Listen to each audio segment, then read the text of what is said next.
특별히 광고할 것은 없고 바로 말씀을 드리도록 하겠습니다.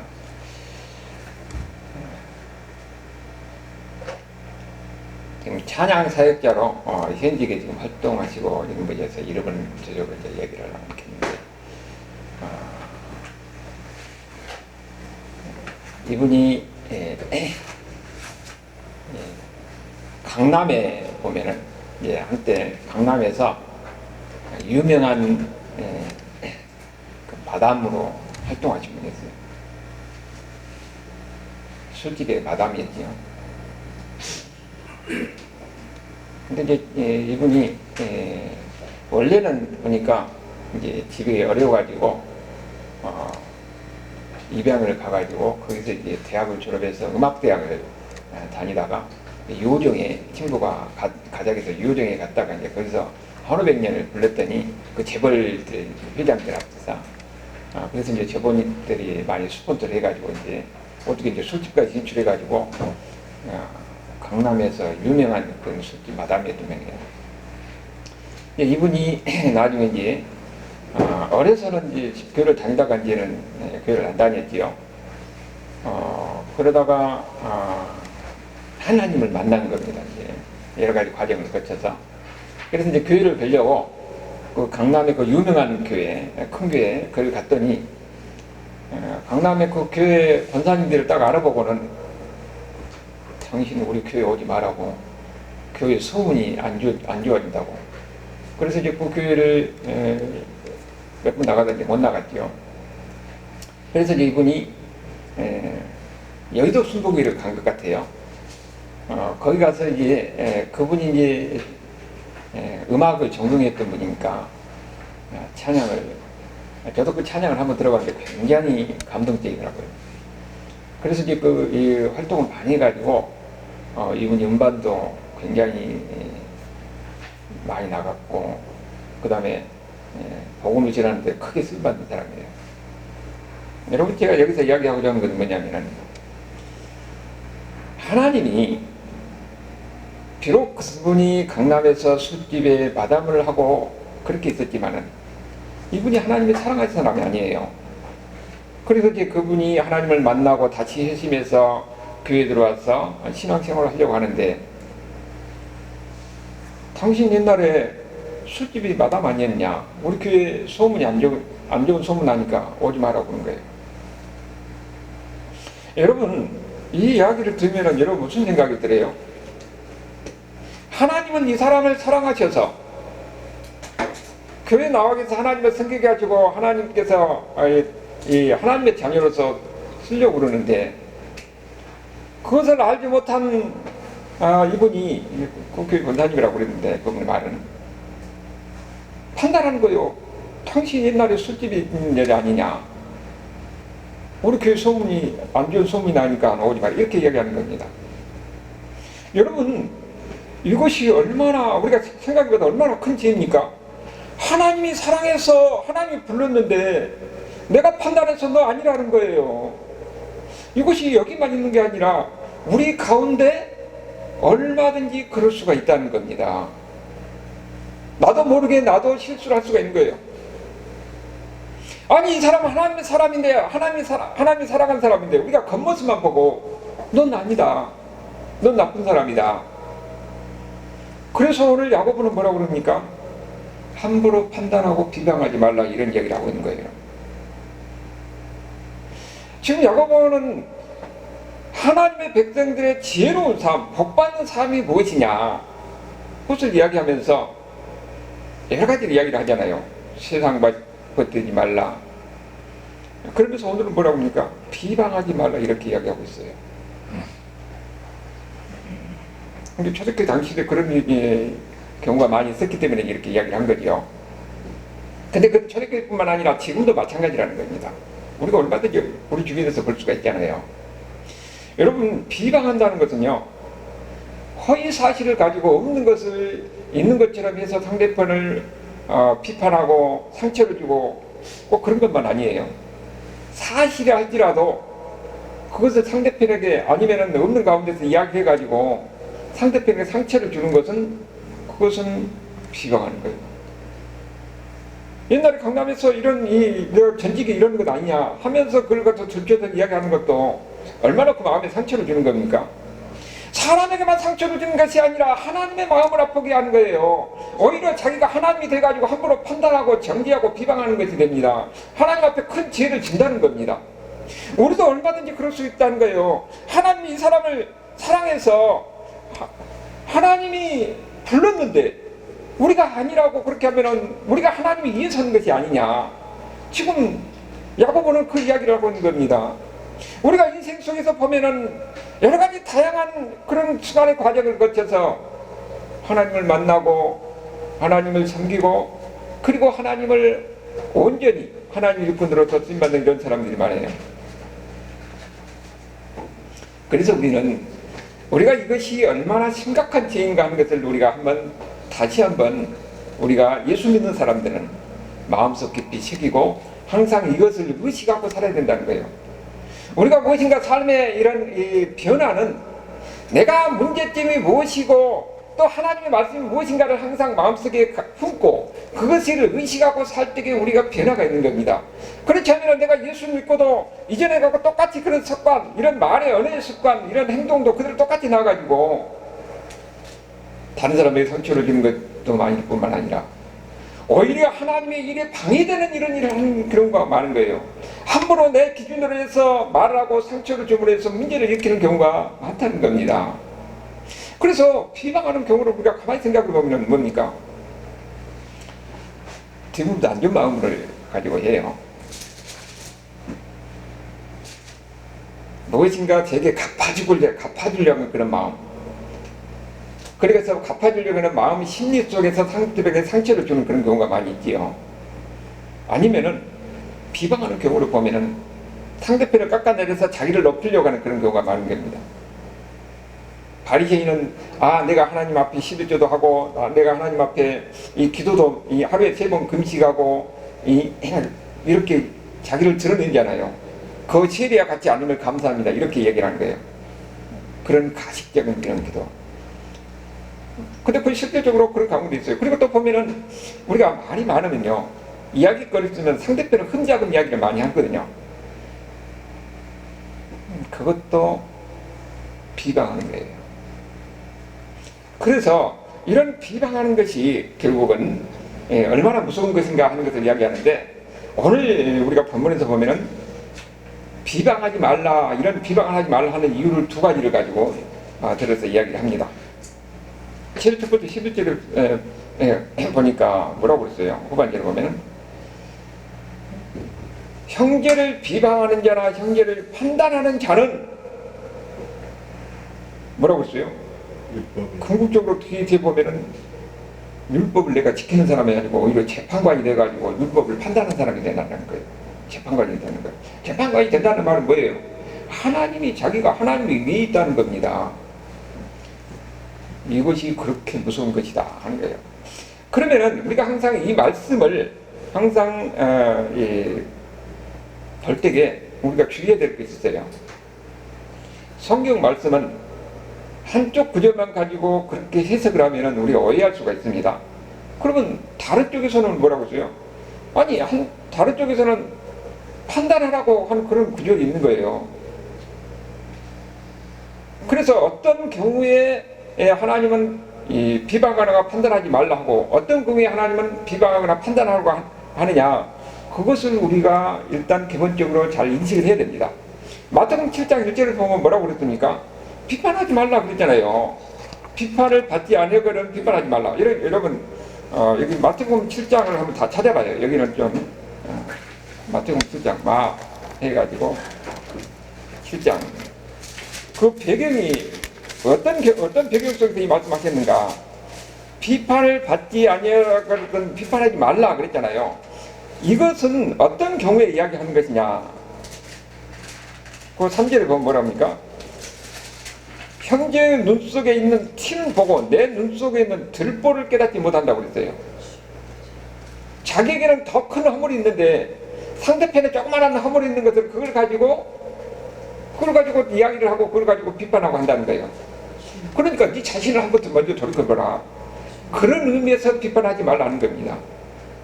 우리가 우리 자신을 돌이켜볼 때는 우리가 신앙생활할 때 가장 중요한 것은 뭡니까? 내 자신이 어떤 존재인가 하는 것을 아는 것이 중요한 거예요. 우리가 우리 자신을 돌이켜보면 너무도 허물이 많은 사람이에요. 나는 다른 사람, 내가 이야기하고 있는 저 사람보다 더 허물이 많고 문제가 많은 사람입니다. 그래서 예수님이 하시는 말씀은 너는 더 큰 문제가 있는데 상대편의 작은 걸 가지고 너를 비판하느냐. 오히려 네가 비판하면 그 비판으로 내 비판을 가질 것이고 네가 헤아림으로 그 헤아림을 받을 것이다. 그렇게 이야기를 하는 거죠. 그러면은 전혀 우리는 아무도 비판하고 판단해서는 안 되느냐. 그 마태복음 7장 15절 16절에 그 뭐라고 합니까? 보면은 그 여기 제가 청구카트에서 쭉 있고 여기 보면은 거짓 선자를 삼가라 그랬어요. 거짓 선자를 삼가려면 어떻게 됩니까? 그가 거짓 선자인지 아닌지 판단을 해야 되잖아요. 분별을 해야 되는 거예요. 그래서 어떻게 분별하냐? 여기 보면은 양의 옷을 입고 너희에게 나오나 속에는 노략질하는 자라고 그랬습니다. 겉은 양인데 속은 늑대예요. 여러분, 이런 사람이 있다는 겁니다. 이런 사람이 양의 탈을 쓰고 오는 늑대가 와가지고 여러분 잡아먹으려고 하는 사람이 이단들이 많이 있는 거예요. 그래서 이단들 보면은 교회 침투해가지고 어떻습니까? 무서워서 열심히 봉사하고 그러면서 성도들 한 사람 한 사람 잘해주고 그래가지고 나중에 돼요. 교회를 다 그쪽으로 완전히 목사만 쫓아내고 가는 그런 경우가 많아요. 그것이 친천지 수법이에요. 우리 노예에 있는 그 목사님이 한 분이 그렇게 당했어요.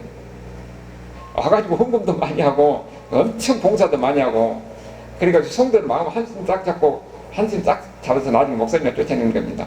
여기 그러니까 뭐라겠습니까? 그가 거짓 선지자인지 잘 분별하라고 그랬잖아요. 그러면은 우리가 이거 꼭 이단인 이런 경우만이 아니라 우리 가운데 얼마든지 그런 경우가 있다는 것을 이야기한 거예요.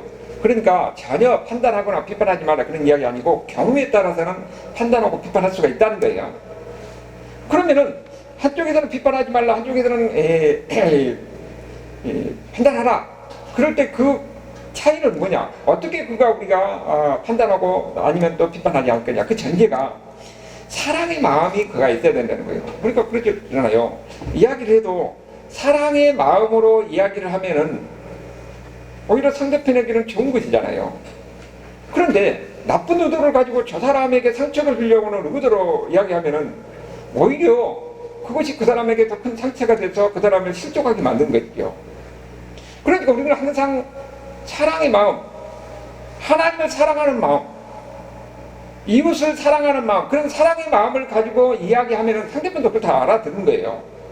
사람이 영물이라 저 사람이 어떤 의도를 가지고 이야기하는지는 사람 다 금방 알아차립니다.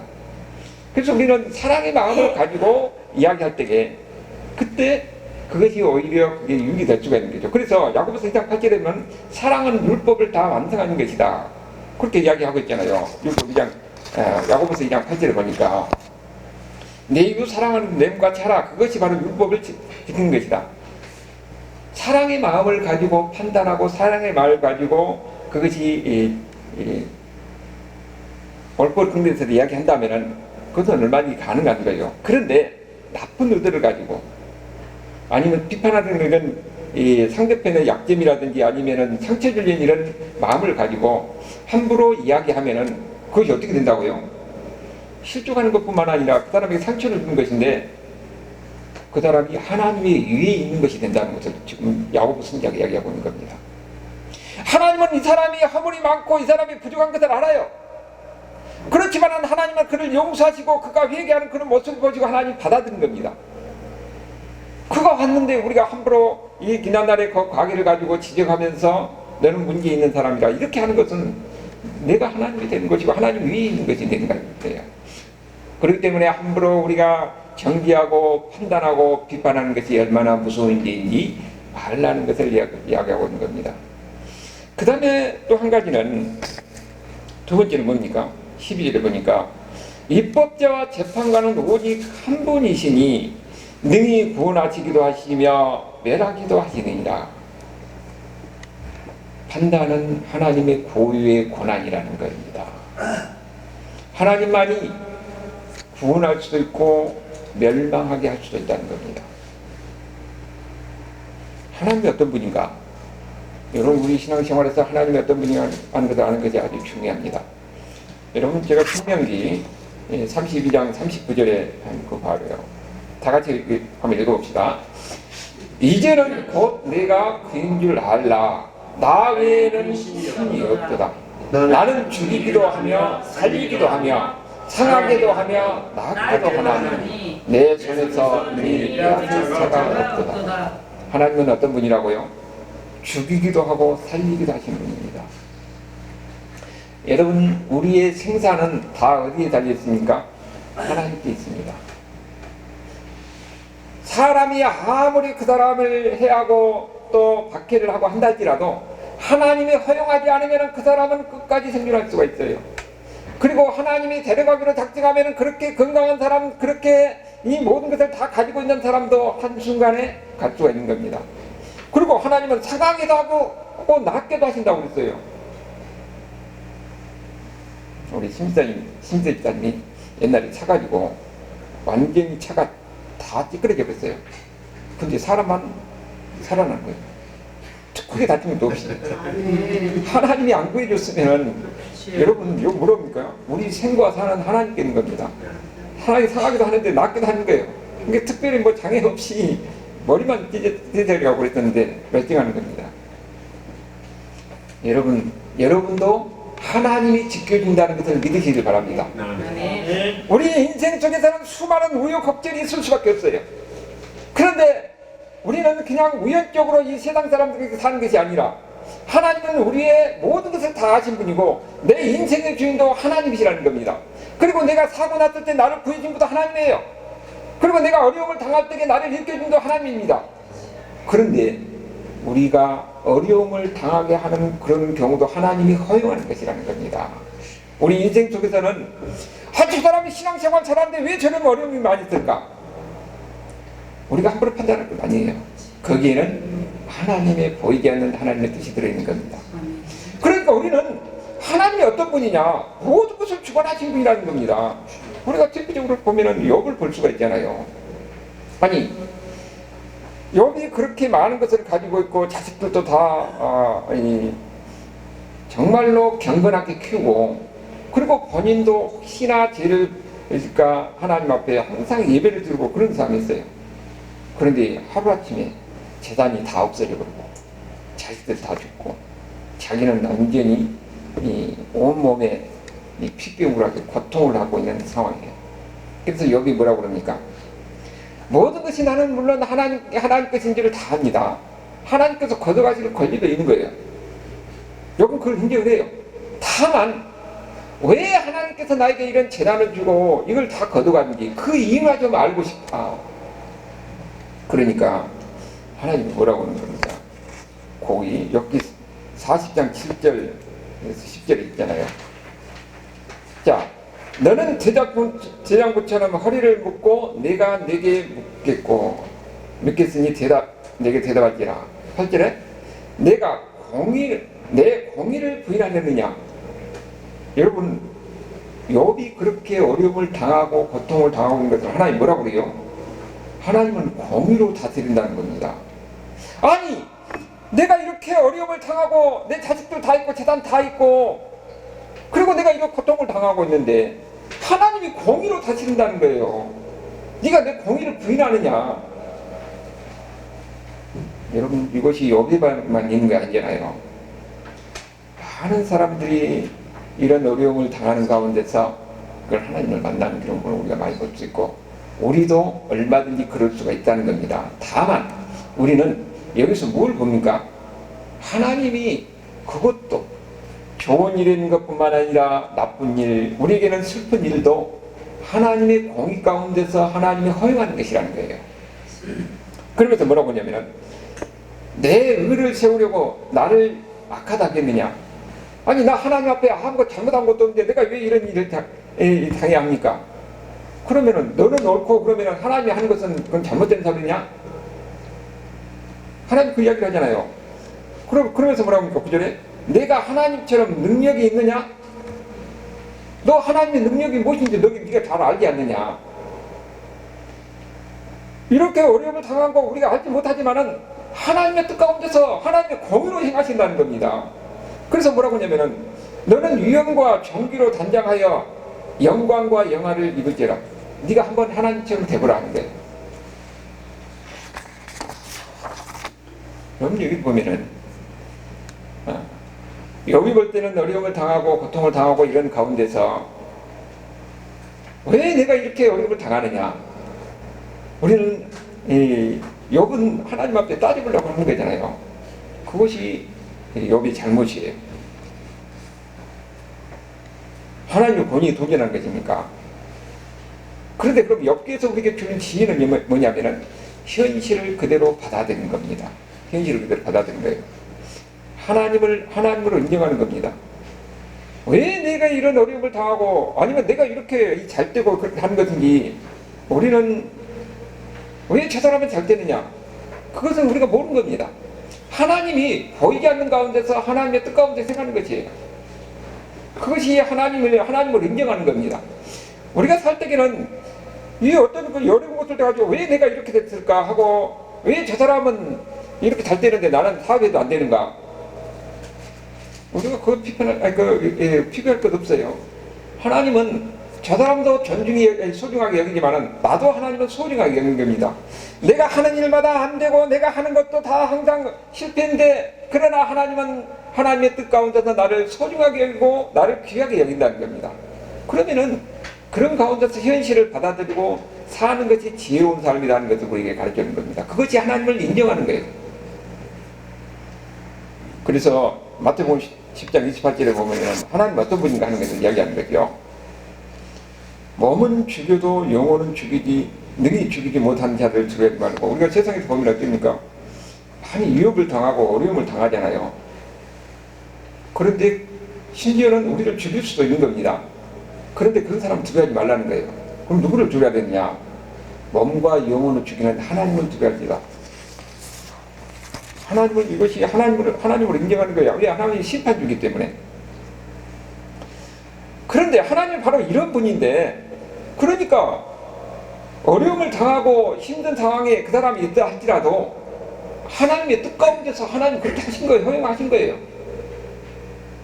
그런데 내가 내 기준으로 판단해서 저 사람이 이런 것이 잘못됐다 저런 것이 잘못됐다 하고 지적하면서 그에게 비방하고 상처를 주는 것은 내가 하나님이 되는 겁니다. 오히려 하나님이 위에 있는 거예요.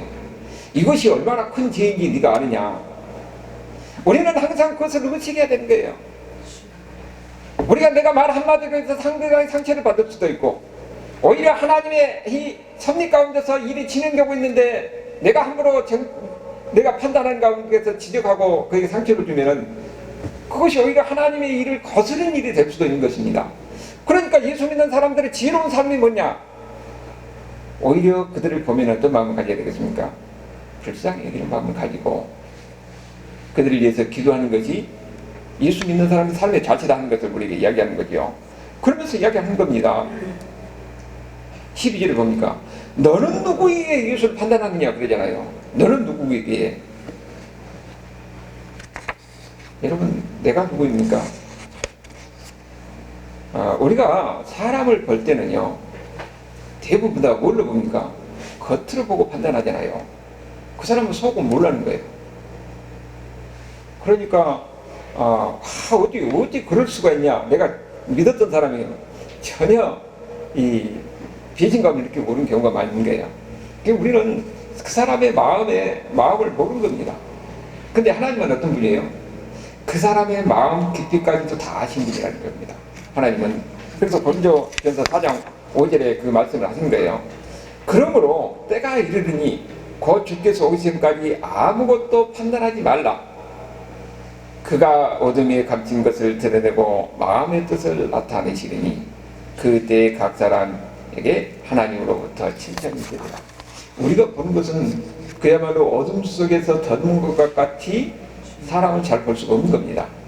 그러니까 우리가 함부로 그 사람을 보고 어떤 사람이라고 우리가 정비하고 판단할 수가 없는 거죠. 비방할 수가 없다는 겁니다. 우리가 볼 때는, 겉으로 볼 때는 별것 이런 것 같아도 하나님은 더 큰 뜻 가운데서 그에게 고난을 허용하고 어려움도 행하는 거예요. 그러니까 우리가 이 함부로 판단하고 정죄하는 가운데서 그게 잘못을 지적하고 그의 현실을 지적하고 그 사람에게 그렇지 않아도 힘든데 그게 상처를 주고 그러면은 그것이 얼마나 하나님 앞에 큰 죄냐 하는 것을 이야기합니다. 너는 누구냐 하는 것을 이야기하는 거죠. 네가 누구에게 함부로 그렇게 판단하느냐. 그래서 우리가 중요한 것은 항상 무엇을 의식하고 있어야 된다는 겁니까? 제일 중요한 것은 우리가 죄인이라는 사실을 항상 우리가 마음속에 두어야 돼요. 왜냐하면 우리가 죄인이기 때문에 죄가 우리의 판단을 흐리게 만드는 거예요. 그리고 우리가 잘못 판단해서 함부로 상처를 주는 거죠. 그런 경우가 여러분 다른 사람이 아니라 우리 가운데서도 지금까지 돌이켜보면 얼마든지 그런 경우가 많이 있었다는 것을 우리가 알 수가 있습니다. 그리고 사람들은 일반적으로 보면 자신에 대해서는 관대하고 다른 사람에 대해서는 엄격하거든요. 그러니까 자기 잣대로 자기는 자기 잣대로 상대편에 대해서 이야기를 하니까 당연히 나오는 이야기가 뭐가 나오겠습니까? 피박이 나오고 비판이 나오고 그럴 수밖에 없는 것이죠. 이런 마음이 결국은 하나님 앞에 얼마나 큰 죄인가. 그리고 우리가 하나님이 하시는 일이 얼마나 오묘하는데 다 알 수가 없는 거예요. 대부분 우리가 신학교 가서 보면은 다 나름대로 사연이 있어요. 어려운 가운데서 다 망하고 뭐 이렇게 그런 과정을 거쳐서 그런 과정을 거쳐서 하나님을 만나고 하나님 앞에 돌아온 사람들이 많은 거예요. 그러니까 우리는 그런 사람을 보고 어떤 마음을 가져야 되냐? 하나님의 입장에서 그들을 이해하려고 해요. 그것이 하나님의 마음이 어떤 마음이에요? 하나님이 죄인된 우리를 불쌍히 여기시고 긍휼히 여긴 것 같이 우리도 그를 이해하면서 불쌍히 여기는 그런 마음, 긍휼히 여기는 그런 마음을 가져야 된다는 겁니다. 오늘 하나님은 우리에게 뭐를 말씀하고 있어요? 다른 사람 함부로 판단하고 비방하지 말라 하는 거예요. 오히려 우리 자신이 누구인지를 알라는 거지요. 내가 함부로 다른 사람을 비방하고 판단하고 그를 지적하게 되면 내가 하나님 위에 올라가는 그런 위치에 서게 되는 것이다. 그것이 얼마나 큰 죄인지 알라는 겁니다. 오히려 우리에게는 항상 어떤 마음을 가져야 되면 매일매일 예수님의 십자가가 필요한 거예요. 예수님의 용서가 필요하고 예수님의 피가 필요한 겁니다. 우리는 보면은 처음 예수를 믿을 때뿐만 아니라 우리가 예수 믿고 나서도 보면은 얼마나 우리가 허물과 죄악 가운데서 살아가고 있는 것을 압니까? 그렇기 때문에 항상 주님 앞에 나와서 용서를 구할 수밖에 없습니다. 그리고 예수님의 십자가를 통한 예수님의 용서가 우리에게 필요한 거예요. 그것이 그리스도인들의 삶입니다. 그래서 고린도후서 5장 21절의 말씀은 처음 묻는 사람에게 뿐만 아니라 지금 우리에게도 마찬가지입니다. 하나님의 죄를 알지도 못하신 이유 다 같이 읽어봅시다. 하나님의 죄를 알지도 못하신 이를 우리를 대신하여 죄로 삼으신 것은 우리로 하여금 그 안에서 하나님의 의가 되게 하십니다. 이건 처음 믿는 사람에게 뿐만 아니라 지금도 우리가 항상 하나님 앞에 나가서 하나님의 용서를 받아야 됩니다. 그리고 하나님의 용서를 받음으로써 우리는 죄가 용서받은 사람이 되는 거죠. 그래서 우리는 하나님께 소망이 있는 겁니다.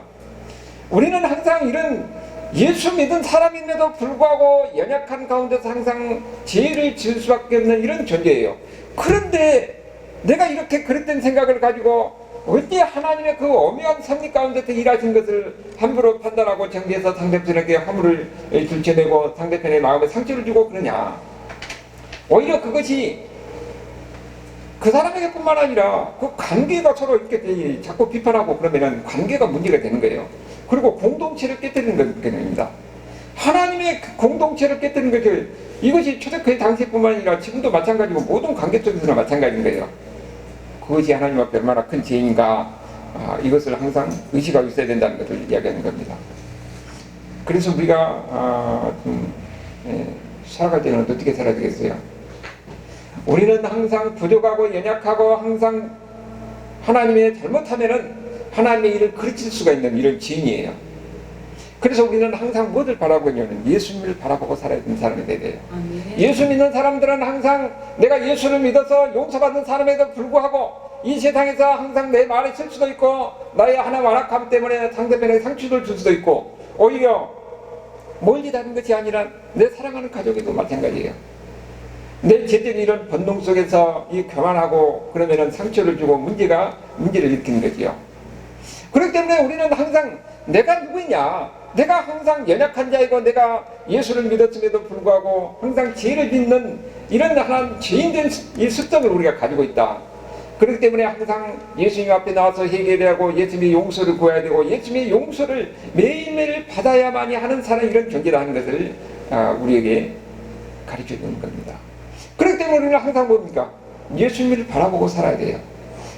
그래서 베드로도 그 초대교회 당시 성도들에게 너희들은 예수님을 바라보고 살아라. 베드로전서 1장 23절이 바로 그 말씀이에요. 자, 봅시다. 다 같이 읽어봅시다. 욕을 당하되 맞대어 욕하지 아니하시고 고난을 당하시되 위협하지 아니하시고 오직 공의로 심판하는 이에게 불쌍하게. 여러분, 이 말씀대로 사는 게 굉장히 힘든 겁니다. 왜? 저 사람이 나한테 욕을 하는데 내가 욕을 안 하고 참는다는 것은 굉장히 힘들거든요. 그렇지만은 예수님이 그렇게 하셨다는 거예요. 우리가 우리 자신을 돌이켜보면은 그렇게 할 수 없지만은 우리는 뭡니까? 예수님이 그렇게 하셨는데 우리가 예수님에 의해서 용서받은 사람이고 또 천국 백성이니까 항상 예수님이 어떻게 사셨는가 그것을 바라보고 우리가 살아가는 겁니다. 예수님은 어떻게 하셨어요? 그 당시에 그 유대인들이 예수님 얼굴에 침을 받고 때리고 모욕하고 그랬지만 예수님은 전혀 대꾸하지 않으셨어요. 욕을 당하되 오히려 욕하지 않으신 분이죠. 그 다음에 고난을 당하되 위협하지 않으셨다고 했습니다. 고난을 당한다는 것은 생명의 위협을 당하는 거예요. 저들이 죽이려고 그렇게 했지만 예수님 반응하지 않았잖아요. 오히려 예수님을 위협하지 않으셨다는 겁니다. 예수 믿는 사람들은 지금까지 어떻게 살았습니까? 예수님이 어떻게 살았는가, 그것이 벌을 받고 그렇게 살았던 그런 삶이 결국은 승리를 하게 되는 거예요. 지금 우리가 예수님의 말씀, 예수님의 가르치는 대로 살면은요, 다른 사람이 볼 때가 뭡니까? 정말 나약한 존재같이 보이는 거예요. 어느 장로님이 자기 딸이 대학에 들어갔는데, 대학에서 이제 그 복첨에 들어가면 만나잖아요. 미팅하고. 근데 그 딸이 하는 말이 그래요. 아빠, 이 예수 안 믿는 사람들은 이야기를 남자들 만나보면은 아주 똑똑하고 아주 무엇인가 막 꿈이 있고 막 그런 것 같은데 예수 믿는 사람들 만나면은 다 약하게 보이고 뭐 희망도 안 보이고 그렇게 보이더라는 거예요. 그래서 원래 예수를 믿으면 사람이 그렇게 된다. 진짜 믿는 사람은 그렇게 된다. 그래서 그것이 약한 것이 아니다. 그렇게 얘기하는 거예요. 여러분, 여기도 지금 예수님이 그렇게 하셨잖아요. 오히려 욕을 당하시되 맞대어 욕하지 아니하시고 고난을 당하지만 위협하지 않으셨어요. 그래서 예수 믿는 사람들이 볼 때는 약하게 보이고 순하게 보이고 그렇지만은 나중에 그러니까 궁극적으로는 하나님이 지켜주시고 하나님이 복준 것을 경험하게 되는 거예요. 아멘. 이것이 바로 예수 믿는 사람들의 삶에 하나님의 능력이에요. 그 가운데 하나님의 능력이 나타나는 겁니다. 우리가 볼 때는 자기 자신을 드러내고 자기 자신을 자랑하고 그것이 볼 때는 대단한 것 같이 보이지만은 그는 자기 능력, 자기 힘으로 사는 것이고 예수 믿는 사람들은 자기 힘으로 자기 능력이 사는 사람이 아니라 예수님의 능력으로 사는 사람이에요. 예수님의 능력으로 사는 사람은 예수님의 말씀대로 순종하는 겁니다. 예수님이 어떻게 살아가는 것을 우리가 바라보고 사는 거예요. 예수님이 사는 것이 어떻게 살았습니까? 고난을 당하되 오히려 고난을 위협을 하지 않는 것입니다. 그리고 욕을 당했어도 오히려 맞대어 욕하지 않는 것입니다. 그렇게 볼 때 남들이 약하게 보이고 순하게 보이지만 그 가운데서 하나님이 지켜주시고 궁극적으로 그리스도인들이 승리하게 된다는 것을 우리에게 보이는 겁니다. 이것을 믿으면은 우리가 함부로 누구를 보고 비방하고 누구를 보고 판단하고 할 수가 없는 거죠. 예수 믿는 사람들의 나약하게 모습도 함부로 이야기할 수가 없는 겁니다. 오히려 우리 가운데서 연약하게 보이고 또 우리 보면은 교회 안에서 우리가 작은 교회니까 그러지만은 많이 모인데 좀 나름대로 다 사연이 있는 거거든요. 별별 사람들이 다 모이니까. 그런데 그 개인에게서는 다 나름대로 하나님과 관계 속에서 사연이 있는 거예요. 하나님은 그들을 한 사람 한 사람 다 소중하게 여기는 겁니다. 거기에서 모든 것을 내가 잘 나가고 높은 위치에 있는 사람만 사랑하는 것이 아니라 오히려 내가 인생의 여러 가지 좌절과 낙심과 실패 속에서 그 다음에 굴복하고 하나님께 돌아온 그 사람들의 삶 속에서도 그들의 삶 속에서 하나님의 발자취를 같이 하셔서 여기까지 인도하신 겁니다. 그래서 우리가 볼 것은 그런 한 사람 다 소중히 여기는 거예요. 그 가운데서 하나님의 인도하심이 있고 하나님의 역사심이 있는 거기 때문에, 그렇기 때문에 우리가 한 사람 그 사람을 보고 너 어떤 사람이었지 하고 함부로 판단하고 함부로 정리하고, 그것은 바로 네가 하나님이 위에 있는 것이다 하고 그렇게 이야기하는 겁니다. 이건 우리 자신에게도 마찬가지예요. 우리에게도 보면은 다 항상 모든 게 잘 되지 않잖아요. 항상 분명한 사실은 하나님은 우리와 함께 하십니다. 아멘. 내가 좋은 일에 있을 뿐만 아니라 내가 아픈 일에 있을 때, 육신적으로 고통을 당하고 있을 때, 내가 어려움을 당할 때도 하나님은 함께 하신 거예요. 그런데 우리에게 중요한 것은 하나님이 우리에게 허용하는 것이라는 거예요. 허용하는 것. 우리가 보면은 어려운 이 문제는 다 악한 마귀가 있는 것인데, 욥에게도 욥이 또 사탄이 욥을 괴롭힐 때는 하나님이 허용하는 범위 내에서 이루어졌잖아요. 우리 인생사 크고 우리가 이해할 수 있는 수많은 이런 사건들이 있는데, 우리가 뒤돌아보면은 보니까 하나님의 섭리 가운데 그렇게 하셨군가 하는 것을 알게 되는 겁니다. 그렇기 때문에 우리에게 중요한 것은 우리가 어려움을 당했다고 해서 절망하거나 낙심하거나 좌절할 것이 아니라, 그런 가운데 예수 믿는 사람들은 어떻게 돼요? 하나님을 바라봐야 돼요. 아멘. 하나님의 뜻이 무엇인지, 이를 통해서 하나님께서 나에게 주신 하나님의 메시지가 무엇인지 내가 그것을 분명히 이해하고, 그러면서 우리가 무릎 꿇고 하나님께 기도할 때에는 하나님께서 더 큰 은혜를 주시려고 하는 하나님의 지혜가 그 속에 있다는 것을 알게 되는 겁니다. 아멘. 그래서 예수 믿는 사람들은 항상 이런 안목을 가져야 됩니다. 우리가 어떤 일이 있든지 어떤 크고 작은 일이 있든지 이런 사건을 바라볼 때에는 단순하게 그것만 보는 것이 아니라 그 뒤에 있는 하나님의 섭리, 하나님의 큰 뜻이 무엇일까, 이것을 바라보면서 기도하는 가운데서 하나님의 은혜를 구하고 또 하나님의 인도하심을 구하는 이런 사람이 될 수 있기를 바랍니다. 그 다음에는 분명코 하나님이 여러분을 복주시고 하나님이 인도하시고 하나님이 여러분을 승리있게 하신 것을 경험할 줄을 믿습니다. 이런 은혜가 있기를 주님으로 축원합니다. 우리가 이 시간에 같이 통성으로 기도합니다. 우리의 삶을 한번 돌이켜보아서 우리가 지난